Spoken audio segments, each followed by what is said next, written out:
Você está no Justiça em Questão, que ouviu uma advogada especialista sobre as mudanças nas normas de viagens aéreas nacionais.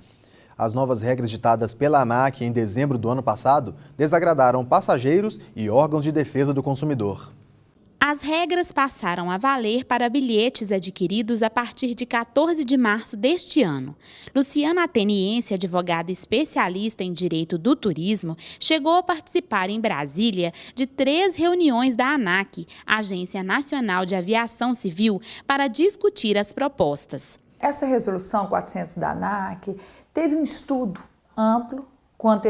Desde 2013, a ANAC convocou algumas entidades civis de defesa do consumidor e companhias aéreas. As mudanças não refletiram, de fato, benefícios para o consumidor. Teve algumas mudanças boas? Sim, tiveram, mas outras, a ANAC ela queria determinar alguns pontos em que teria um conflito com o próprio Código de Defesa do Consumidor. As novas regras impostas pela ANAC vão impactar diretamente no direito do cidadão.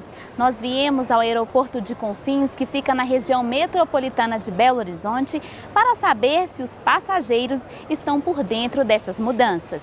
Eu não estou ainda por dentro de todas as mudanças. O que eu tenho assim mais é em relação à franquia de bagagens. Você vai ter que pagar para despachar sua bagagem. O fim da franquia de bagagens, possibilitando a cobrança para despachar as malas, virou motivo de ação judicial. A Justiça Federal de São Paulo concedeu uma liminar suspendendo a cobrança. O juiz da 22ª Vara Civil Federal de São Paulo considerou que cobrar pelas bagagens contraria o Código Civil e o Código de Defesa do Consumidor, além de ferir a Constituição por promover a perda de direitos já adquiridos pelos consumidores.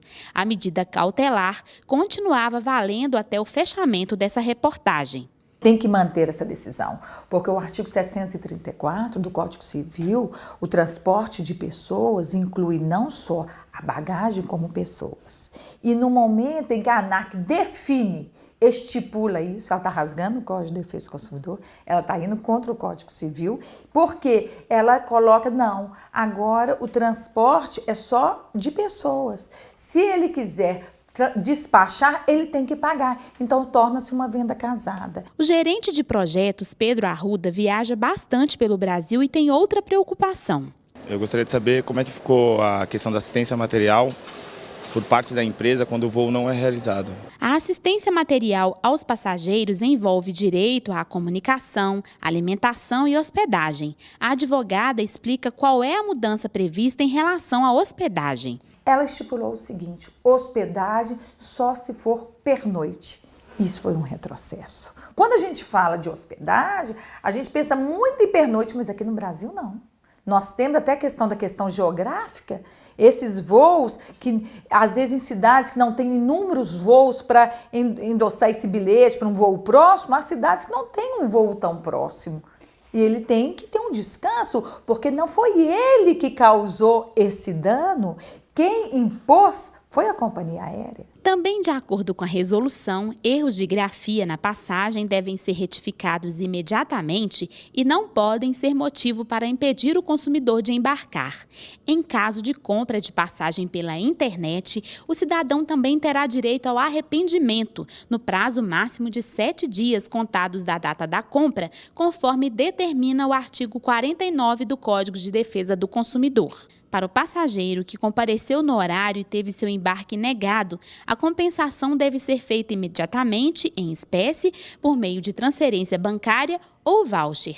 De acordo com a advogada, o suporte adequado da empresa pode evitar diversas ações judiciais. O turista, ele não quer ajuizar a ação.